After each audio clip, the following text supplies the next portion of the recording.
Senhoras e senhores, antes de tudo eu peço que você deixe like nesse vídeo, Boris, porque o like ele ajuda muito. O Boris está com um canal, Boris Casoy está aqui comigo, senhoras, está com um canal no YouTube, o tal do like faz a diferença, Boris. Claro, claro. O pessoal tem que deixar o like ali. É evidente. E é um cliquezinho e muda tudo. E é gratuito. Não paga nada. É gratuito. Nem para assistir. É gratuito e gratificante para quem recebe. Exatamente. Então deixa o seu like. É quase um beijo sem os perigos de contaminação. É um beijo sem contato. Deixe o seu like. Faça o seguinte também, coloque sua câmera no canto da tela aqui que nós temos o QR Code e você que não é cliente do iFood pode agora fazer um rangão a 99 centavos. Senhoras e senhores, eu tenho aqui comigo um prazer. Cara que eu sou fã desde a época da faculdade, quando eu li o livro do Boris Casoy. Eu li o teu livro, Boris. Você tem bom gosto. Eu tenho bom gosto. Para algumas coisas, Boris. Para outras, nem tanto. Roupa, por exemplo, eu tenho um péssimo gosto. Não sei me vestir. Música também, eu não tenho um bom gosto. Mas para o conhecimento... Mas gosto de música é individual. Ninguém pode julgar o teu bom gosto. Concordo plenamente. Eu gosto de uma gama muito ampla de músicas. Tipo o quê? Tudo. Menos rap. Rap não? Não se conecta. E funk. Mas eu respeito. Respeito quem gosta e tal. Não é uma coisa que eu vou procurar, mas eu sou capaz de ouvir, por exemplo, uns 3, 4 minutos, eu aguento. Agora, eu achava que eu não tinha gosto para música. Um dia eu contei isso para o maestro, maestro Osmar Milani, que trabalhava conosco no SBT, e o Osmar Milani me disse, não, é difícil, você ter uma gama tão ampla. Então eu gosto de música clássica, gosto de rock moderno, rock antigo, samba, canção, dor de cotovelo, e mais para trás aí, música caipira. E eu me surpreendo. Sertaneja? Sertanejo? Sertanejo, mas eu me surpreendo. Eu estou falando música caipira, mas tem esse sertanejo universitário, tem esse sertanejo comercial que eu gosto também, que eu posso fazer. Gosta de um Michel Teló, um Bruno e Marrone? Gosto. Mas Zezé também... de Camargo e Luciano. A não ser o Zezé, que a filha dele me processou, mas tá tudo bem. Não, mas eu gosto. Merecidamente. Não, eu gosto da música. É verdade. Eu tenho problemas que eu tive com cantores. Eu tive um com a Cesária Évora, um grande problema com a Cesária Évora. A cantora é cubana, né? Não, ela é ela já morreu, cabo-verdiana. Era uma senhora negra, gorda, que cantava descalça e fumando. A história... Porque e eu continuo ouvindo a Cesária Évora sem nenhum ódio. A Cesária, o embaixador de Cabo Verde me disse, Boris, a Cesária Évora estará em São Paulo, você quer entrevistá-la? E a Cesária, que não é tão conhecida no Brasil, na Europa é uma Edith Piaf, sim. Famosa e tal. E eu, claro que quis. E a Cesária veio no programa que eu tinha de entrevistas da Record, na TV Record, chamado Passando a Limpo. Passando a Limpo, exatamente. Aí vem a Cesária, marcante. bonitona, nós combinamos como ia ser entrevista, e a minha surpresa, ela trouxe uma intérprete. Ok. Porque ela falava o dialeto, mas entendia português. Tá. Em Cabo Verde, em casa, você fala o dialeto, quando você... vai para a escola que você aprende português. O noticiário é muito interessante, sempre que é a mistura das duas línguas como se fosse a mesma língua. Aliás, eles não chamam de dialeto, chamam de língua, tem gramática e tudo. Aí, a Cesária fumando, abrimos uma exceção, desligamos todos os sprinkers e a Cesária Évora começou a ser entrevistada com a jovem que era intérprete. E ela entrou, ela estava bem-humorada, eu estou batendo no microfone. Não, fica à vontade, ela pode bater à vontade. Bem-humorada, mas quando entrou no ar, ela fechou a cara. Até hoje eu não sei por quê. E eu perguntava, uma entrevista ao vivo de 40 minutos. Eu perguntava, Cesária, você blá, blá, blá? Sim, não, sim, não. Pô, a mulher, sim, não. Eu falei, pô, Para onde eu vou, né? E ao vivo, eu disse... aí eu perguntei de comidas, eu tinha estado em Cabo Verde, eu já estive lá, tinha estado naquela época, e perguntei para ela de comidas, ela falou de algumas comidas de Cabo Verde, muito rapidamente, mas falou. Aí que eu vi que ela já estava domada, aí eu disse, Cesária, e agora você vai cantar a capela, né, para os nossos telespectadores? Não vou cantar. Como não vou cantar? Por que você não quer cantar, Cesária? Porque eu não quero. Não quero cantar. A gente tinha combinado que ela ia cantar. Tinha combinado? Claro, tudo. O embaixador lá no fundo apavorado.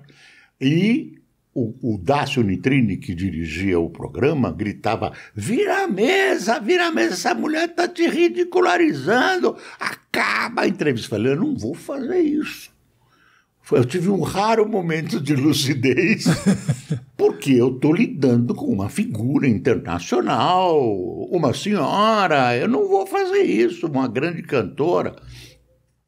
Aí foi aquele sim, não, aí chegou no final, tinha uma pergunta assim, olha, uma pergunta que devia ter sido feita no começo, mas era no fim, para marcar a despedida, o que você está achando do Brasil e do povo brasileiro e tal? E ela respondeu em dialeto, e a mocinha lá traduziu, Boris, ela está a dizer que está a gostar muito do Brasil. O Brasil é um país muito interessante, muito bonito, gostou muito do povo, de sua gentileza aqui e tal. Pronto, boa noite. Chego em casa, toco o telefone, um amigo jornalista, meu querido amigo Ivo, liga de lá e diz, Boris, Cabo Verde inteira está a rir de você. A Cesária Évora falou uma coisa e a tradutora traduziu outra. A Cesária Évora disse, porra, diz pra esse chato acabar com essa merda desse programa logo, porque eu não aguento mais. E a mulher falou, está a gostar. Dizer que está a gostar muito do Brasil, das pessoas aqui. O que aconteceu, Boris? Não sei. Até hoje você não descobriu? O que eu vou descobrir? Por que eu descobri? Ela era uma mulher que era uma artista cheia de humor, de às vezes, uma pessoa. Eu prefiro imaginar que ela era, como chama essa pessoa que vai da alegria para a tristeza? Bipolar. Okay. Ela era bipolar, ela tinha viajado o mundo todo, tinha estado no Polo Sul, no Polo Norte. Estava cansada. Então, o que eu ia dizer? Exato. E fumando, feito uma chaminé, soltando fumaça. Durante a entrevista. Era uma época... Isso nós combinamos também. Mas eu continuo ouvindo a Cesária Évora. Consegui não guardar um quê de rancor, virou piada. Isso virou uma coisa que me diverte também. Tá. Mas eu não consegui ter ódio. Estamos falando de música, né? Mesmo desse pessoal não tem ódio. Não é que é o Zezé que te processou. Sim, então... mas eu acho que pode gostar. Então... Pode gostar, não é problema nenhum. Então, mas aí... Eu consigo diferenciar. Eu consigo até ouvir Michael Jackson depois de todos os absurdos que eu ouvi a respeito. Michael Jackson. Eu gosto tem um grupo de cantores lá do passado brasileiro, que de vez em quando eu ouço, Carlos Galhardo, Orlando Silva, terminarei sua canção porque voltaste aos braços meus, Nelson Gonçalves, um pouco mais para cá, Maísa, músicas de dor de cotovelo, Dick Farney. Nossa Dick Farney, nossa, esse eu conheci pessoalmente. Um sofrimento. Aquelas músicas. Ele tinha existem praias tão lindas. Lararari, larararara. Você é uma voz bonita pra cantar, Boris. Bonita, é verdade. Vem, Matheus. Não tem uma voz boa pra cantar, ô Boris? E aí Você canta karaokê? Você canta karaokê? Ainda não. Ah, Boris. Vou te mas levar no karaokê na Liberdade ali pra você cantar comigo. O Dick Farney era um cara que tinha estado nos Estados Unidos e tinha gente que o comparava à voz do Frank Sinatra. Ele cantava em inglês e ele era um grande pianista. Brasileiro. Ele se autodenominou Dick Farney. Provavelmente o nome dele devia ser era outro Carlos nome. Não, Pereira. Alguma coisa era assim. um nome diferente. Ele tinha um irmão que era o Sil Farney, que era um ator de cinema. E ele, junto com o Lúcio Alves, são considerados predecessores da bossa nova, porque eles já cantavam música naquele estilo. Perfeito. O Lúcio Alves, você já ouviu falar? Lúcio Alves não. Então, é um cara que era fantástico. Junto com o Dick, eles têm uma música que eles cantam juntos, que era Teresa da Praia. Teresa da Praia não é de ninguém, nem minha nem sua. Lúcio, eu ontem conheci uma loira. Uma coisa, os dois, então eu gosto, eu vou, enfim, eu não quero enganar a mim mesmo. O pior é o seguinte, eu gosto e confesso, Roberto Carlos. Toda a jovem guarda, tem gente que eu Erasmo gosto. Também? Erasmo? E eu acho o Roberto e o Erasmo dois poetas fantásticos, eu acho. E música clássica também. Gosto de música clássica, uma música erudita, algumas áreas de ópera. Tinha um vizinho que uma vez ia mudar, disse, olha, eu vim me despedir, tá, me conta uma coisa, eu fico ouvindo você tocando música, que música que você gosta? Tango, ótimo. Sabe, gosto de tango. Ok, ótimo. Como é que é? Ia cantar um tango, Libertà la Marche. Mas canta um tango, Boris. Mas eu não estou lembrando a letra. Carlos Gardel. Não tinha? Carlos Gardel. Excelente tango. Eu gosto de tango, acho bom. Corrientes 348, segundo piso, ascensor, sem porteiro e sem entrada. Essas coisas. Calma, Matheus. O apoio aqui, velho. Muito bom. Grande Boris, tenho muita curiosidade, muita coisa. A gente vai falar de jornalismo, a imprensa, a tua história, mas eu acho que as pessoas não conhecem. O Boris é um cara que eu conheço já faz um tempo. Posso me considerar fã e amigo do Boris? Posso me considerar. Um homem de bom gosto. Um homem de bom gosto. E o Boris sempre ali no camarim, lá na Bandeirantes, na maquiagem, é um cara muito querido, assim, uma pessoa que todo mundo gostava muito tirador de sarro, muito brincalhão. As pessoas talvez não tenham essa imagem do Boris, porque você tem no vídeo uma função e um objetivo diferente, né? As pessoas acham que eu sou E ele é um homem bravo. As pessoas têm essa... Eu pensei que o senhor fosse bravo. As pessoas acham isso de você, né? E também achei que o senhor era mais pequeno. Agora é alto. Você também. É verdade. Você tem 2 metros? 2 metros. 2 metros. Você tem quanto, mano? Eu tenho 1,84. Isso tá muito alto. Tá eu estou diminuindo ultimamente. Com o passar do tempo a gente vai. Mas estou mantendo 1,84 como número oficial, mas já é menos. Você falou lá quando aconteceu o episódio com a Cesária Évora, você riu de você. Você tem isso? Você ri de você mesmo, assim? Eu acho que é uma coisa de judeu. Eu sou judeu. Okay, é uma coisa de judeu de rir de mim mesmo. E eu percebi, isso é ruim, que eu não perco a chance de fazer uma piada. Ok. Aí, isso é horrível. Quando eu falo, olha, trabalha comigo o Cássio, você levantou a bola para mim, desculpe, eu não ia perder essa... É porque as pessoas às vezes se assustam. Se assustam. Eu gosto de contar piada. Lá no camarim tinha essa coisa. Conta e tal. Aí aparecia uma piada nova, eu contava. Eu esqueço as piadas. Mas aí como é que você chegou então nesse lugar na televisão do homem sério que opina? Como é que foi isso? Não, eu me considero sério. Sim, tem um lado da tua personalidade. Eu não separo, porque eu também brinco muito, eu também faço muita ironia.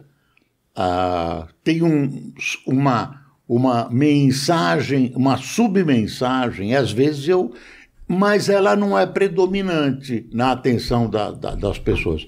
Muitos percebem e cumprimentam, gostam de uma piada que sai inteligente e sai de repente no improviso. Você também improvisa, aí de repente aquilo baixa assim como se eu fosse um médium. Vup, aí eu falo e as pessoas percebem. E às vezes eu conto piada, mas isso não tem registro. Lembra de um boneco do Lost in Space? Não é do teu tempo.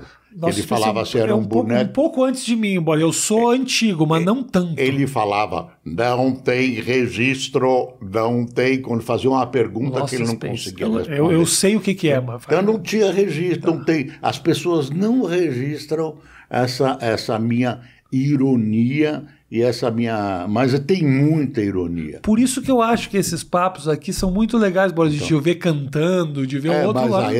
Eu até já cantei, mas o que predominou foi essa imagem mais séria,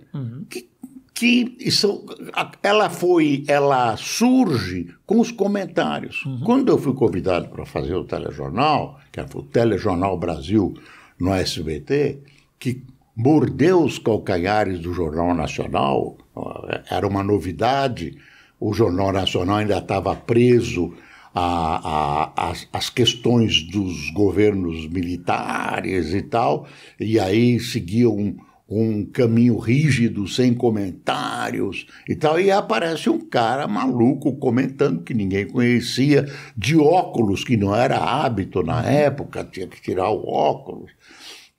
Aí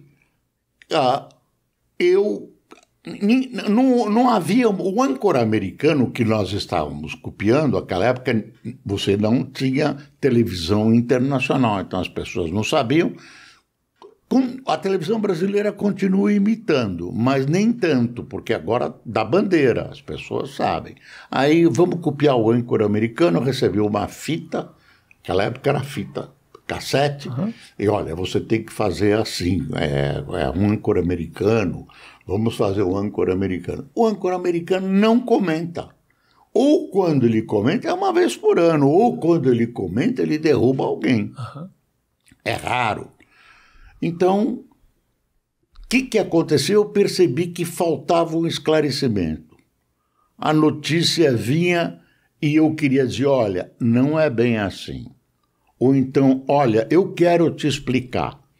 Eu sabia que eu estava falando para um público que não era o público que eu estava acostumado a tratar na Folha, que era o pessoal leitor de jornal. Havia também um equívoco, que era o pessoal que assiste televisão. O nosso público não sabe. Sabe. Também cuidado com a linguagem, mas as pessoas sabiam muito mais do que a gente imaginava. Isso então, é muito da televisão, subestimar um pouco a inteligência do público. A televisão se resume assim, 8, 10 palavras. Não, o telespectador não entende. O nosso telespectador. Mas entende. Aí, isso foi se amalgamando e foi se transformando em comentário e foi se transformando numa espécie de defesa do consumidor, incluindo o eleitor. Então ficou uma coisa séria. Desculpa te interromper, para quem não sabe, o Boris foi considerado o primeiro comentarista âncora do jornalismo brasileiro. Eu lembro que na faculdade eu li um livro dizendo, se eu não me engano o título já era isso, o único verdadeiro âncora do telejornalismo brasileiro. Porque eu tinha independência de comentário e eu era independente em relação à direção da empresa. Quer dizer, o Silvio, praticamente em todos os lugares que eu trabalhei, eu tive total liberdade. Claro que eles sabiam que eu ainda tinha as faculdades mentais mais ou menos em ordem para, de alguma maneira, guardar determinada certa responsabilidade no que eu falava. E aí veio isso é uma vergonha. Isso. Apareceu sem querer, né? Eu estava assistindo uma coisa rara que era no fim do governo militar, uma reportagem de um pronto-socorro no Recife, as pessoas no chão, faltava tudo, não tinha esparadrapo, aquele horror que não era comum se mostrar na televisão brasileira. Aquilo me impressionou muito, era uma reportagem longa, e eu fui lembrando que quando o Kennedy foi assassinado, uma emissora do meio oeste americano, uma pequena rede, colocou no ar shame, um letreiro enorme, vergonha, e parou a programação. Lembrei daquilo quando abriu a câmera para mim. Isso é uma vergonha. Falei 3 vezes. Quando terminou o jornal, tinha uma figura importante do SBT me esperando na porta. Disse, olha, você é novo em televisão, a gente toma cuidado. Porque quando você falou isso é uma vergonha, desse jeito em pig close, né? O carão, sim, você entrou na casa do telespectador, você agrediu o telespectador. Eu falei, nossa senhora, estrepei a televisão do Silvio Santos. Ai, desculpe, aí eu não faço mais. Aí fomos andando, era distante o estúdio, chegamos no estúdio da redação. Chegamos na redação, todos os telefones explodindo. Olha isso, é o grito que eu tinha atravessado na garganta e tal. Aí eu vi o sucesso. Aí a frase existe até hoje, quando eu não falo, o pessoal cobra. Porque ela é um somatório, ela é um grito, e ela não é usada em questões morais. Ela é uma indignação. Eu não uso em questão moral, acidentes domésticos, coisas sexuais. Eu uso como indignação ante os fatos. Não é como um grito conservador da vergonha. Não, né? É um grito de indignação. Com fato, te indignam a maioria das pessoas, especialmente na política. E aquilo pegou. O jornal teve um crescimento muito grande em todo o processo contra o Collor. Então, era quase obrigatório assistir o Telejornal Brasil e cresceu muito. Sim. Aquele acontecimento trouxe telespectadores e aumentou muito.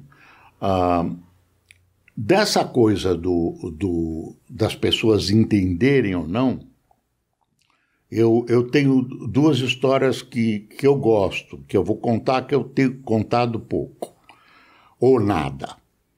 A revista Veja me procurou. Eles tinham uma pesquisa que eu era, apesar de todo mundo na televisão dizer que eu falava para a classe A, eu era o apresentador de televisão, dentre todos, mais popular nas classes C e D. E por isso eles me entrevistaram nas páginas amarelas. Então, essa questão da linguagem não era bem assim. E a outra é uma história que uma senhora que trabalhava na casa, trabalhou mais de 30 anos, já se foi, a dona Máxima, me contou ingenuamente a seguinte história.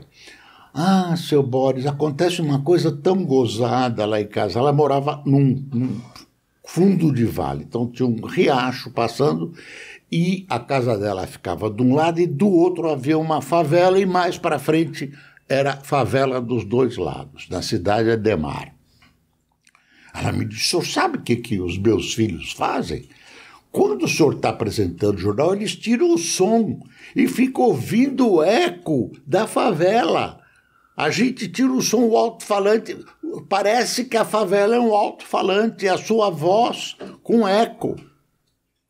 Ela me contou isso. Como é que é? Ele tirava o som da televisão e jogava? Eles desligavam a televisão e todos os aparelhos que estavam ligados na favela, em um determinado volume, acabavam fazendo os televisores um eco naquele local que era propício para isso. Então eles não ouviam no aparelho deles. Eles desligavam e gostavam de ouvir aquele som que era a soma do pessoal que estava assistindo na favela. Então era a sua voz, era a minha que voz, vinha de fora. É isso que eu não tinha entendido. Isso. Era a minha voz, que era o alto-falante, era aquele fundo de vale, aquela favela, aquela... Então eu falei, pô, eu sou popular. Bora. Eu sou popular. Muito popular. Eu pedi aqui, ó, eu abri as perguntas para as pessoas, falei, mandem perguntas. Quantidade de perguntas que eu recebi. E aí teve um outro fator. Aí, claro, a Globo evoluiu, passou a comentar, eu não virei, as coisas se transformaram, mas aí eu tive uma injeção de vitamina, que foi o Carioca. Sim. O Carioca inventou aquele Boris. Boa noite, boa noite, boa noite. Você sabe, eu ando assim num shopping, de vez em quando alguém grita boa noite, boa noite. Boa noite, ai, fala boa noite. Boa noite, boa noite. Aí, por que o senhor fala boa noite? Eu não tinha percebido que eu falava de uma... O Carioca me disse, eu... Fiquei analisando todos os seus tiques. Eu falei, tiques? Eu não tenho tiques. E todo mundo começou a rir. Era o seguinte, eu falava lá, boa noite. Boa noite, está começando o Telejornal Brasil, boa noite. Aí tinha um americano que trabalhava lá também já se foi, trabalhava lá no SBT, ele disse, olha, Boris, não faça assim. Está errado. Não, esse é o Rabino Sobel, ele falava diferente. Ele diz assim... Imitou o Rabino Sobel sem querer. Isso é uma vergonha. Está errado, Boris. É a seguinte, você não pode falar boa noite assim, frio. Pensa a seguinte, você abre a porta do apartamento das pessoas, elas estão na sala assistindo o seu jornal, esperando o seu jornal. Quando você entra numa sala, as pessoas olham, o que você faz? Você diz, boa noite, você diz, boa noite. Então você tem que pensar que você está abrindo a porta da sala. Boa noite, é assim. E aí eu... Aonde vive esse americano que as pessoas não batem na porta, elas entram e dizem boa noite? Em vez de bater na campainha, na casa do americano, você invade e fala boa noite. Fala as pessoas, caralho, quem tá fazendo aqui, pô? Não, é faltando luz. Não, ele... não é verdade, tem um sentido. No meu tempo bateu na porta ainda. Boris, hoje batem mais carteira que porta. Que porta. Como é que era pra você, e é ainda pra você... principalmente nesse momento ali, né, de politicamente muito agitado e você no olho do furacão, as pessoas te assistindo, como é que é carregar essa responsabilidade não só de transmitir um jornal como faz o William Bonner, mas das pessoas se guiarem pelos teus comentários? A conduta do país em algum momento, ela era, não digo guiada, mas pelo menos assim, havia uma consulta para ver o que o Boris está pensando a respeito desses temas. Como é que é carregar esse peso assim? Olha, houve um momento no SBT que foi o momento do impeachment. Aliás, não foi impeachment do Collor, é um engano dizer que foi impeachment, porque ele renunciou antes de ser empichado. Então foi uma renúncia, mas foram imputadas. Aliás, eu vi essa palavra no Globo, querem imputar ao presidente Bolsonaro, fazia tempo que eu não usava, foram imputadas acusações contra ele, e as penas foram imputadas. As penas imputadas. E aí, nesse momento, o país vivia ainda os resquícios de uma transição. Já tinha havido problemas, era uma das primeiras eleições. Era a primeira eleição direta depois do regime militar. Exato. O Sarney era o presidente da República. Mas em eleição indireta, quem ganhou foi o Tancredo, sobrou para o Sarney. Foi ainda indireta. E aí eu além de ter uma responsabilidade pessoal e saber que era perigoso, eu comecei a receber telefonemas de todos os lados. Eu quero citar 2 que eram importantes. Ulisses, Boris, toma cuidado. Outro que também insistia, Leonel Brizola. Leonel Brizola dizendo, olha, toma cuidado, os milicos estão, olha, ajuda e tal. Então, mas calma aí, esses 2 te alertando do perigo, não te ameaçando. Não, te alertando. Não, me alertando. Eu achei que o Ulisses te disse, toma cuidado, que senão eu te pego. Né? Bom diálogo. Não estava entendendo. Alertando 2 homens experientes na política, com o país numa situação difícil, ainda havia Guerra Fria, então todo um quadro perigoso. Então, eu saía da redação e fazia aquele percurso longo até o estúdio, disse que era uma distância, ia pensando o que eu ia falar. Geralmente eu escrevo comentário, mas 70% são escritos. Hoje não, mas eu escrevia. E alguma coisa era de improviso, porque as notícias iam chegando e a gente não sabia o que ia chegar. Então aquilo pesava muito, viu? Aquilo realmente era um peso, me dava dor aqui na coluna cervical, era um problema. Que eu adotei? Bom, eu ainda sou um ser humano, então eu tenho minhas opiniões, as minhas distorções da visão política, enfim, como todo mundo. Mas eu procurei centralizar as minhas colocações em 2 palavras: liberdade e justiça. Liberdade e justiça. Não pensava assim, não tenho amigos, não tenho inimigos. Eu busco a verdade que eu vejo, eu retifico se precisar e tenho liberdade de dizer o que eu quero. Por isso, quem está assistindo à internet precisa ficar consciente disso. Quando você assiste o Rafinha, quando você me assiste, você está assistindo gente que não tem o rabo preso. Sim. Porque as emissoras de televisão, rádio, especialmente a mídia falada e televisionada, têm compromissos governamentais, eu entendo até por uma questão de sobrevivência.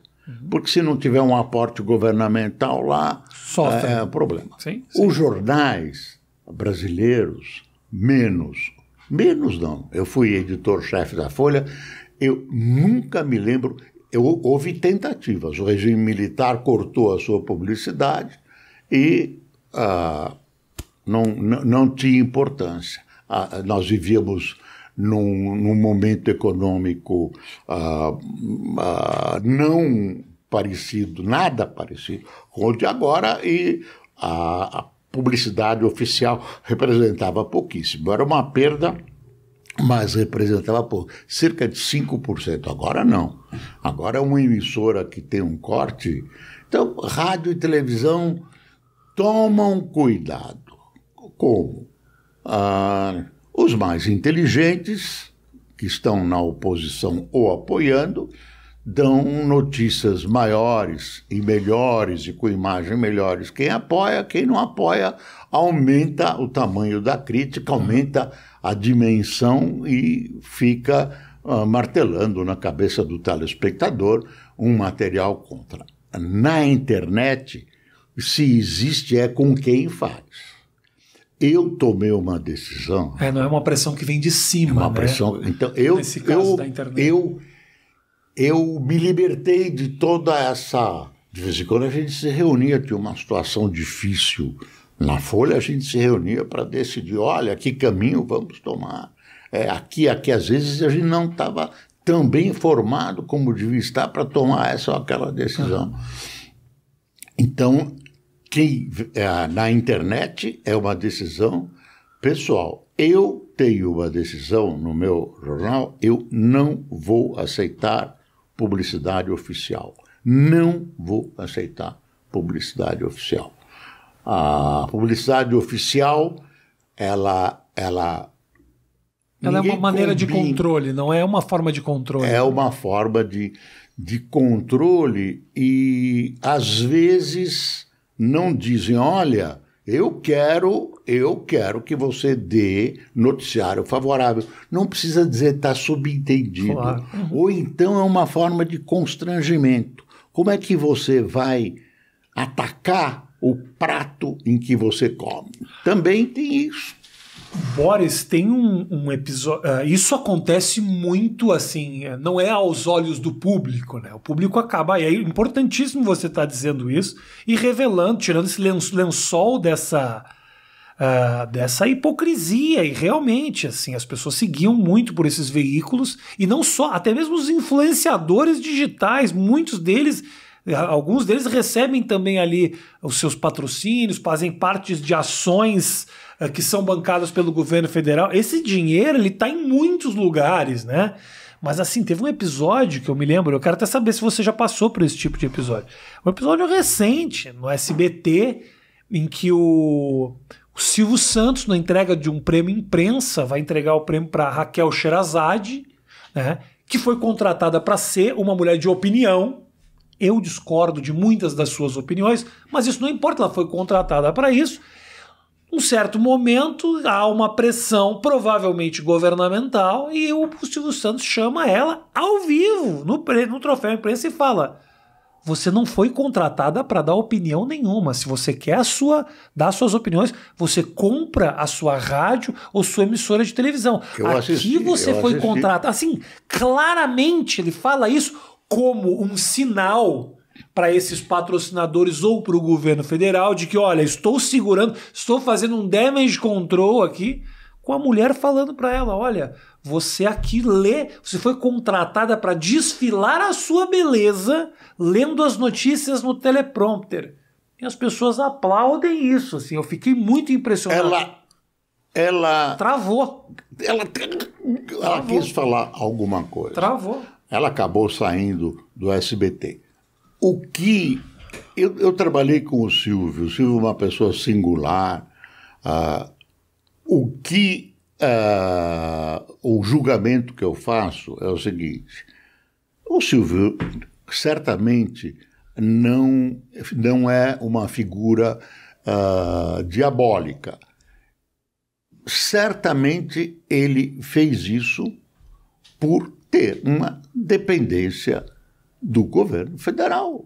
Às vezes, num conglomerado gigantesco, como o Silvio tem e teve com um banco pan-americano, o antigo banco pan-americano cheio de problemas, o Silvio devia certa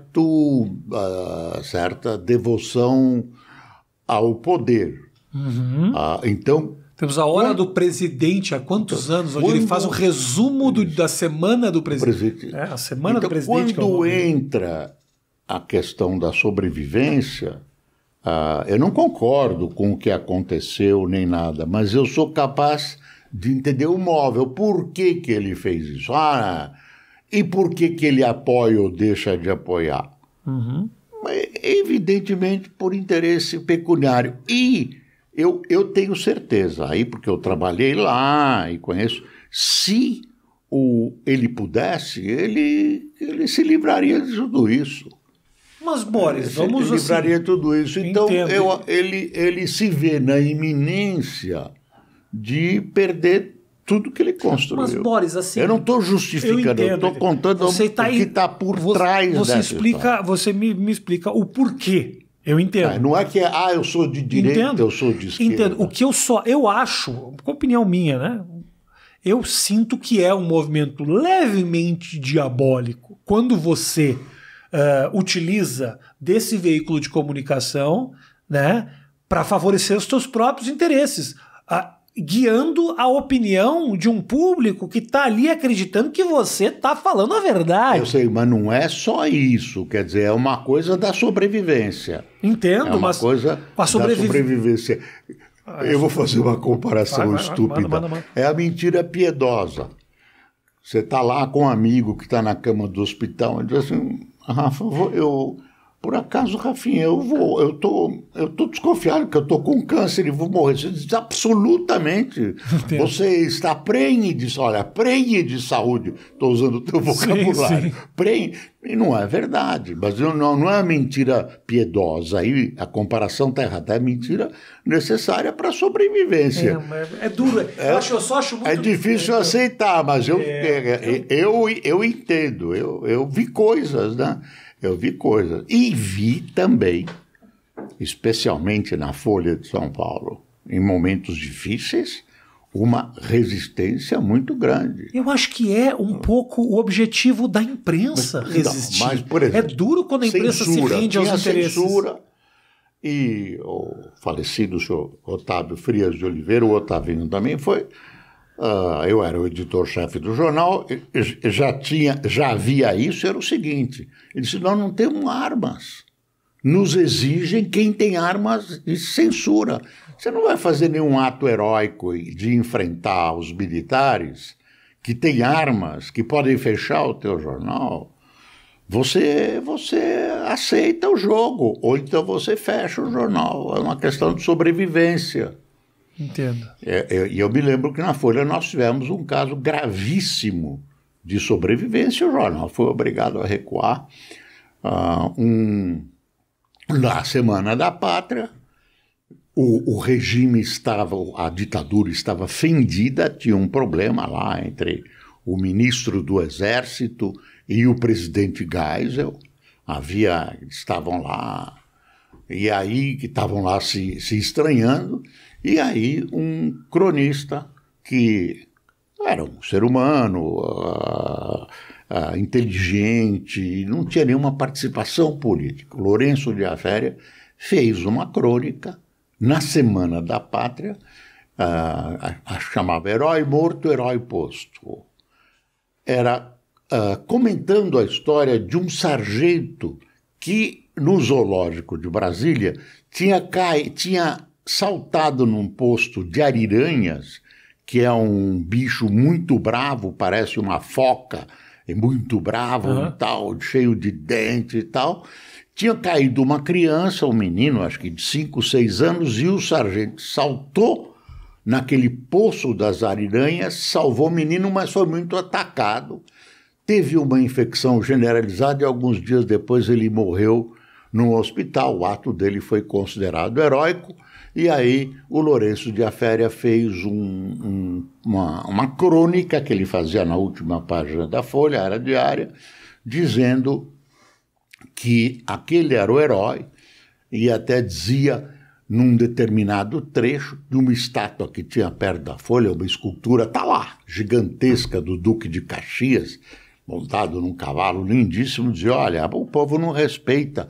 A espada do Duque de Caxias se enferrujou no coração do povo e o povo não respeita aquela escultura, vai lá e mija na beira da escultura. E mijava mesmo. Era um escurinho lá, o pessoal precisava mijar lá na Praça Princesa Isabel. Aí o Lourenço de Aféria foi preso. O Lourenço de Aféria foi preso. Isso foi em 1977.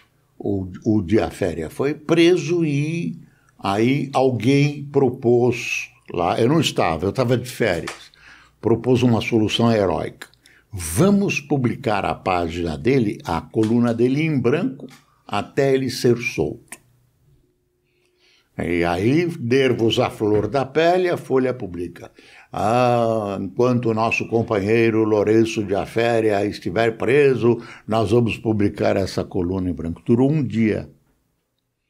O velho Frias recebeu um telefonema do ministro da Casa Militar, Leitão de Abreu, dizendo, olha, quem está falando não é nenhum seu amigo, é o chefe da Casa Militar do presidente Geisel, se sair mais uma vez, prepare-se. Uma coisa assim. Eu não me lembro exatamente as palavras que o Frias me relatou. Ao mesmo tempo, fontes próximas à Folha informaram ao Frias que estava desencadeado não um processo formal, um processo político para puni-lo, ele e o Carlos Caldeira, mas pegando um jornal que era da casa, que era o Notícias Populares, e atribuindo essa repressão, essa retaliação a questões de pornografia no jornal. Uhum. Então, ele se viu, digamos, preso, ou a suspensão da Folha, que na visão dos dois sócios, Frias e Caldeira, representaria o fim do jornal. Suspensão por não sei quantos dias, acho que era 30 dias, eu não sei se era mais. Então o Frias recuou. Vai fazer o quê? Recuou, tirou o Cláudio Abramo, que era o editor-chefe, meu amigo do jornal, e me chamou. E eu entrei com o nome do Otávio Frias de Oliveira na primeira página. Eu passei a ser era ele o responsável e passou a ser eu. Então, como é que você vai resistir uma situação dessa? Vai dar uma de herói? Bom, se você quiser perder tudo que você sonhou, tudo que você criou, jogar 4 ou 5 mil funcionários no meio da rua, você topa uma briga dessas. Então, eu tenho que dizer que nem tudo é preto e nem tudo é branco. Tem sim, muito cinza, muitos tons cinzas, sem nenhuma analogia, muitos tons cinzas pelo meio. Então, é difícil julgar quem está falando assim, não, pro Frias, devia ter resistido, devia ter continuado a publicar a coluna em branco, ora, bolas, covarde. Nada. Tem coisas, tinha a família dele em jogo. A incolumidade física da família dele. Ele foi. E o que aconteceu? Qual foi o final? Nada. Eles se acalmaram com as modificações. E ele foi liberado? Não aconteceu nada. Não aconteceu. Parou as providências que vinham se desenvolvendo, pararam aí, porque ele deu um sinal claro de recuo. Ele tirou os editoriais, o jornal não tinha mais opinião, eu que fui ressuscitando devagar, tirou alguns cronistas que eram mais agudos contra o regime militar enfim, mas foi um recuo. Eu perdi essa parte. O cronista foi liberado, então? O cronista foi liberado dentro do tempo em que ele devia ser liberado sob o aspecto jurídico. Não foi liberado. Sob a atribuição da pornografia. O processo continuou e tal. Ele acabou, eu não sei se foi absolvido, se o processo caducou. Eu já não me lembro mais do que aconteceu. Te incomoda, Boris, que essa visão desse momento ali da ditadura a respeito do teu papel nesse momento tenha sido um pouco... não sei se você considera injusto. Não. Me fala o que você pensa nisso hoje. É o seguinte. Eu tenho 2 fases. Tá. Como jornalista e como quem dirigiu a Folha por 8 anos, é só ler o que estava escrito, é só ver a orientação que o jornal teve e tomou na minha mão. Então, eu tô quites com esse meu passado. Tá. E na televisão também. Não me arrependo de nada, a não ser aqueles errinhos que aconteceram, microfone aberto, episódio dos garis, que eu falei uma bobagem com tudo, era impossível vazar e vazou. Aí é um episódio que Satanás estava solto lá mesmo. E aí a bruxa estava solta. Mas tem um passado universitário meu no Mackenzie, onde eu fui injustamente acusado de ser do comando de caça aos comunistas, que era um grupo de violência contra contra quem pensava diferente. Claro. Eu te digo que, se você olhar num contexto europeu, eu era uma pessoa de direita, centro-direita, liberal. Eu me considero, eu não mudei nada. Eu sou pela liberdade de manifestação, contra a censura, pela liberdade também de empreendimento, e condeno o comunismo. Porque são ditaduras, está aí a Coreia do Norte, as pessoas viram como caiu depois o Muro de Berlim, está aí a União Soviética, está aí Cuba, que muitos brasileiros ficam elogiando Che Guevara, que foi um monstro, um assassino, basta ler o que esse cara escreveu. Né? Quer dizer, essa visão, né, de quem manda os lutadores que pedem asilo num avião da Venezuela de volta para Cuba e mantém aqui aquele assassino italiano, cujo nome eu esqueci, que depois confessou todos os crimes dele. Battisti. Então, é essa mentalidade. Então, eu fui acusado por uma revista que não existe mais, a revista O Cruzeiro. Eu fui colocado no meio de pessoas que eram do CCC, não tinham vergonha nenhuma e confessavam. Então eu fui carimbado como um monstro do CCC. A coisa é tão forte, Rafinha, que é o seguinte: tem pessoas que juram que me viram. Tem uma jornalista cujo nome eu esqueço, louca, nem sei se ela está viva, louquíssima, que escreveu no Estado de São Paulo que ela deve ter fumado alguma coisa, cheirado, ou era louca só mesmo. Ela me viu na invasão da Faculdade de Filosofia, que era na frente do Mackenzie, montado de pé numa garupa de uma moto com uma metralhadora. Eu não consigo nem andar, tive paralisia infantil. Ela acha que alguém consegue se equilibrar com uma metralhadora. Ela me viu. Você imagina o Boris Casoy numa garupa com uma metralhadora? Não consigo imaginar isso.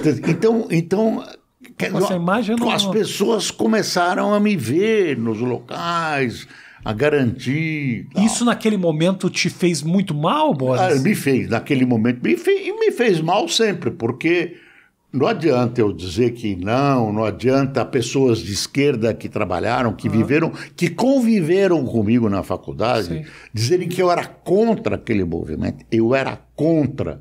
Não é que eu era neutro, eu era contra aquele movimento. Como eu era contra os movimentos de caráter socialista. E por que você acha... eu não estou falando especificamente desse episódio, mas assim...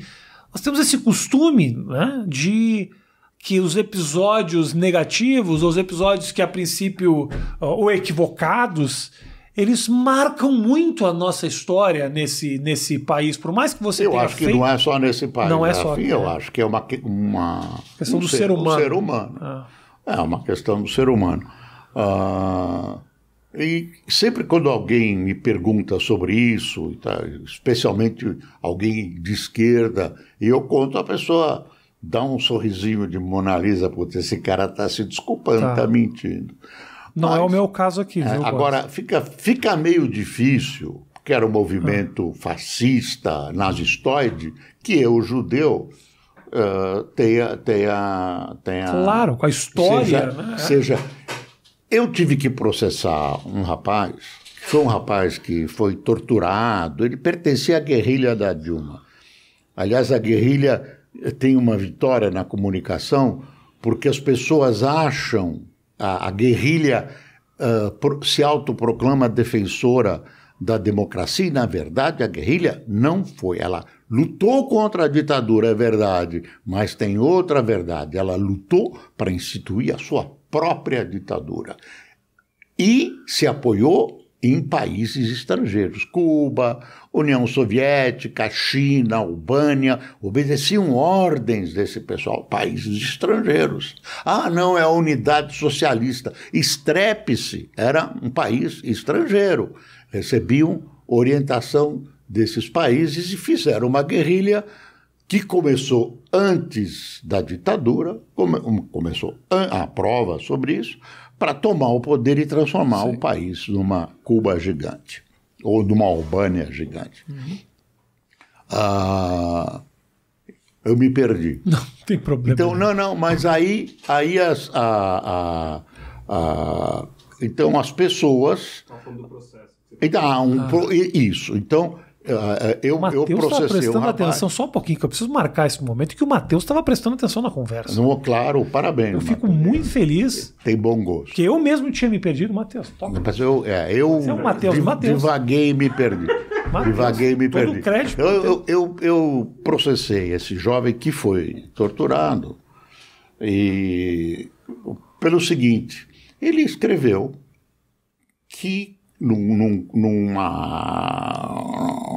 lugar insignificante, mas foi reproduzido por jornais sindicais importantes, que eu frequentava a Hebraica, que é um clube judeu, com um uniforme nazista e com uma suástica Como no é que braço. o cara não passa na portaria, gente? Eu jogo basquete na Hebraica. E com Não entra nem loiro na Hebraica, de tanto que eles odeiam alemão lá dentro. Com uma suástica. Tá entendendo? Não vai, não. E não era só. E aí... Onde é que se compra esse uniforme? Me Mas fala. aí... Eu queria saber de onde se tirou. Mas a história não acaba aí. Aí um pessoal da Hebraica se reuniu e veio conversar comigo para perguntar: porra, Boris, você de uniforme nazista aqui não fica bem.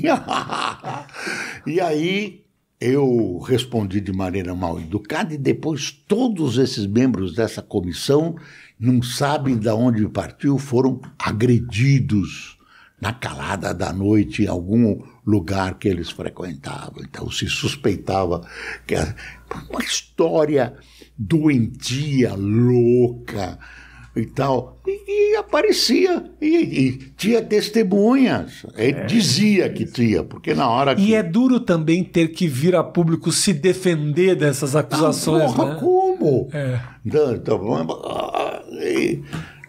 Enfim, esse rapaz foi colega da guerrilha da Dilma, que também defendeu a democracia. Eu não sei o que ela queria, se ela queria ser serva da Rússia, da Albânia, em qualquer país comunista. Naquela época a Tchecoslováquia estava muito em moda. Você considera que o que aconteceu com a Dilma foi um golpe? Eu tenho repensado. É difícil você dizer golpe ou não golpe. E eu vou te dizer, vou pegar o exemplo do Collor e vou colocar também nesse quadro da minha resposta. É uma resposta tão Não é uma fácil. resposta simples. A Dilma estava governando mal. Talvez aí contrariando grandes interesses. Mas o maior interesse que ela contrariava era o bom senso. A Dilma estava levando o país para a breca. O Collor, quando era presidente da República, por inexperiência, abriu várias frentes, brigou com a indústria automotiva, brigou com a Fiesp, brigou com os bancos, abriu a importação, o empresariado, um tipo de empresariado que mama nas tetas do governo, tinha um cartório onde eles faziam os preços, de repente começa uma importação com produções moderníssimas, entra a China, e o Collor então contrariou interesses imensos. Nesses casos, eu não digo que as pessoas se reuniram, no olhar, nos gestos, essas pessoas que contrariaram interesses precisam, segundo essas forças, serem apiadas do poder. E as razões existiam. A razão do Collor é muito besta. O PC Farias, que era um segundo dele lá, comprou um Fiat Elba, uma merda de carro para a mãe dele, com dinheiro que ninguém sabia de onde vinha, ou poucos sabiam de onde vinha. E a Dilma cometeu uma pedalada, cometeu mesmo. Mas aí então fica difícil dizer, olha, foi, não foi. É mais complexo, não é? Porque eu procurei até desenhar, como eu vejo, de uma maneira mais simples, mas são fatores complexos, envolvem grupos de interesse, muito dinheiro, interesse internacional. Mas são movimentações políticas ali também, né? Mas tudo é político. É claro, eu digo, todo governo vai dar algum motivo para, em não satisfazendo esses interesses, ser derrubado. Né? Você está vulnerável eternamente. Se não tem motivo, você inventa. Claro, inventa. Não inventa o motivo. Essa que é a questão. E tal. Quer dizer, é mais sofisticado, sim, não é simples e tal. Boris, recebi pergunta das pessoas. Algumas perguntinhas eu quero te repassar. Se por um acaso alguma das perguntas você falar, Rafa, não me interessa responder isso, a gente pula e passa para a próxima. Então, pode pular todas. Então, mas tem umas perguntas boas, umas perguntas leves que são boas aqui. Por que você nunca foi para Globo, Boris? Quando eu me transferi da Record, do SBT para a Record, naquele ínterim já tinha assinado um contrato de passagem. O Evandro Carlos Andrade, que era meu amigo e dirigia o jornalismo da Globo, ele já foi um jornalista brilhante, estava em Londres e pediu para um auxiliar dele me telefonar dizendo para esperar. Eu tinha recebido uma proposta muito boa da Record e não esperei. O tipo de jornalismo que eu faço nunca combinou com o tipo de jornalismo que a Globo faz e que durante muito tempo não tinha opinião. Então, não interessava a Globo o tipo de trabalho que eu fazia, nem eu tinha cara para ir para a Globo e me transformar num apresentador que não comentava. Tem gente que gosta de jornal não comentado, tem gente que gosta de fazer, tem gosto para tudo, e então eu não era uma pessoa que podia me adequar à Globo. A Globo via assim e eu também via assim. Eu não sei o que o Evandro ia me oferecer, mas provavelmente era alguma coisa parecida. Apareceu muita gente falando a respeito das imitações tuas. Das imitações, as pessoas que te imitam lá, o Carioca, que te imitou, fez tudo aquilo. Obviamente você comentou aqui que isso te divulgou, botou teu nome, jogou pra cima tudo, mas isso de alguma maneira te incomodou ou você sente isso como uma honra? Nunca. Eu me lembro que o Johnny Saad veio conversar comigo, porque eu nem conhecia o Carioca, sim, porque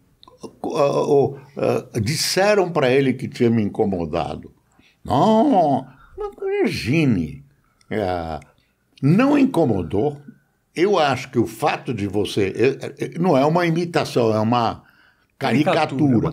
Aquela caricatura era muito gozada. Eu mijava de rir. Você assistia. Era muito gozado de me ver lá. Boa noite, boa noite.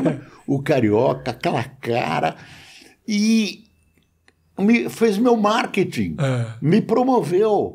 Então, além de me promover, quer dizer, além das razões sérias que me levavam a apreciar o evento, eu gostava artisticamente.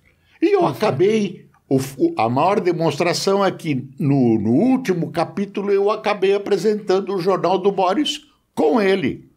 Teve isso? Claro, eu apresentei junto com ele. junto com ele. E eu, durante o jornal, imitei ele me imitando. Ah, nossa senhora. Foi muito divertido. Legal. Então, nossa. Não, Boris, você sempre foi muito parceiro, assim. A gente que fazia humor, na época do CQC também, sempre foi um cara muito pra cima, assim. Procuro ser. Mas foi muito bom, me diverti. Teve gente lá que se ofendeu e tal, que ficou sentido. O Joelmir, que morreu, e o Carioca fazia do Joelmir uma bailarina. Então o Joelmir falou, porra, por que ele fez uma bailarina? Entendeu? Qual é a insinuação? Entendeu? Umas coisas desse tipo. E ele escolheu a minha figura, ele conta, porque o Jô Soares se ofendeu com ele. Ficou. O Jô deu um chega pra lá ele nele. Ficou mal, ele ficou mal. Quem, o Jô? Não, o Carioca. Os dois. O Carioca ficou mal. Então, o Carioca disse que o Jô deu um chega pra lá, ele ficou mal, ele foi pra casa, falou, porra, eu não vou mais, eu tô achando que eu tô homenageando o cara me mata. Eu não sei o que deu no Jô, porque o Jô é uma figura afável, é um humorista, é uma figura alto astral. Comigo sempre foi. Boris, quem não vai ser assim com você, Uma mano? relação ótima com ele. A minha mãe, por exemplo, me batia. Beleza. Então, o Jô deu. Aí ele chegou em casa e falou, pô, sentou lá no escurinho da sala dele e falou, pô, quem que eu vou fazer agora? Aí olhou, tava eu na tela. Falou, porra, esse cara. Ótimo. Esse cara, nossa, pegou começou a gravar. Gravou, ele é profissional, né? Quando aquilo apareceu, aí vocês estavam na rede TV ainda, e não estavam na Band, e logo depois veio a transição. Quando eu li aquilo no jornal, vai fazer Boris, eu falei, pô, tô apavorado. E eu tinha uma experiência anterior, é o seguinte, eu levei o Nelson Rodrigues para escrever na Folha no lugar do Lourenço de Aféria, quando o Lourenço de Aféria saiu da Folha, para preencher aquele espaço na última parte. Eu digo assim porque era uma coluna que ia de alto a baixo. Eu fui à casa do Nelson, eu fui várias vezes à casa do Nelson Rodrigues, que é uma figura, é um teatrólogo que eu admiro, gosto das frases dele. A pior forma de solidão é a companhia de um paulista, que ele atribuía a outras pessoas. Mineiro só é solidário no câncer. Toda mulher gosta de apanhar só as normais. Coisas das loucuras do Nelson. Aí um dia a gente estava conversando na sala da casa, ele falou, Boris, você é uma doce figura. Eu acho que você vai ser meu personagem. Eu falei, ai, puta que pariu, eu tô estrepado. Por quê? Porque ele pegava amigos dele e transformava em personagens terríveis. Entendi. Ele inventou essa frase que ele atribuía a um outro amigo dele, a pior forma de solidão é a companhia de um paulista, e depois ele, nas crônicas, começou a pensar, porra, mas quem é esse paulista? Eu sei. Flávio Rangel, amigo dele. Diretor de teatro. A pior forma de solidão é a companhia de Flávio Rangel. Flávio Rangel chorou. Coitado. Chorou. Falei, porra, olha o que ele fez comigo, coitado. Todo mundo está me gozando. Nossa. Eu falei, vai ser uma história desse tipo. Também ele tinha um outro personagem, que era Raul o Canalha. Era um personagem fixo. Raul o Canalha era o seguinte, por que ele era canalha? Quando a mulher dele estava dando à luz numa operação delicadíssima, numa cesárea delicadíssima, não é cesárea Évora, é cesariana terrível, ele cruzou com a cunhadinha dele de 15 anos num corredor da maternidade e sacou-lhe um beijo no pescoço. Que beleza. Esse era o canalha. Que beleza. Esse era o canalha. Então eu fiquei com medo. Falei, pô, mas aí, infelizmente, o Nelson se foi ontem, teria tido enorme prazer em ser um personagem do Nelson Rodrigues. Duas últimas perguntas, Boris. A primeira delas, uma que obviamente a gente passou rapidamente, a gente comentou aqui por cima, Aquele episódio que você me comentou lá do negócio do gari, como é que você vê isso hoje, depois de que tudo isso passou? Obviamente é um assunto muito sensível, mas o pessoal muito traz esse tema, obviamente. Quero saber como é que você vê isso hoje, depois de tanto tempo. Algumas pessoas foram solidárias mesmo com os garis, outros se aproveitaram politicamente do episódio para malhar um cara que eles dizem que é de extrema-direita e é um bom tema para malhar. Eu estou de consciência limpa, eu estava brincando, eu não tenho nada contra os garis.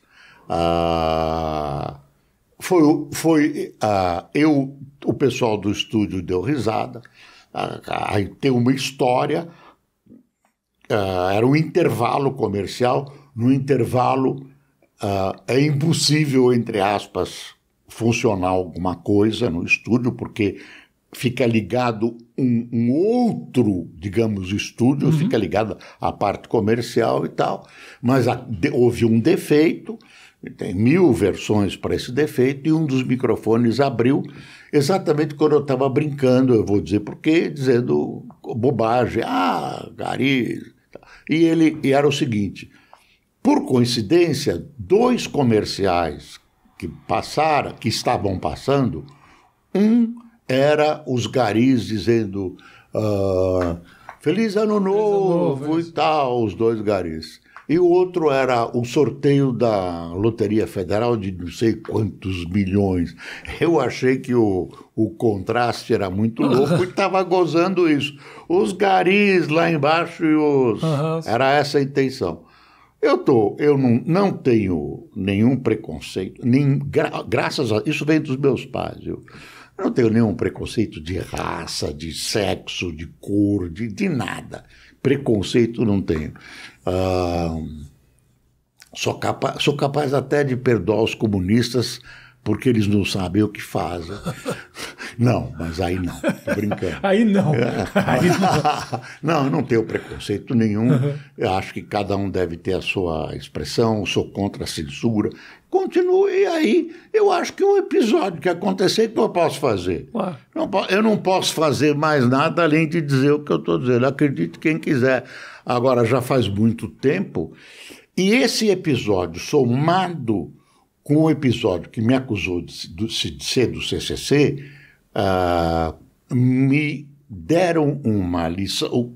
Que lição eu tirei do episódio do CCC? É o seguinte: imprensa, Boris, tem que tomar muito cuidado com o que eu falo, porque uma marca injusta numa pessoa fica carimbada para sempre.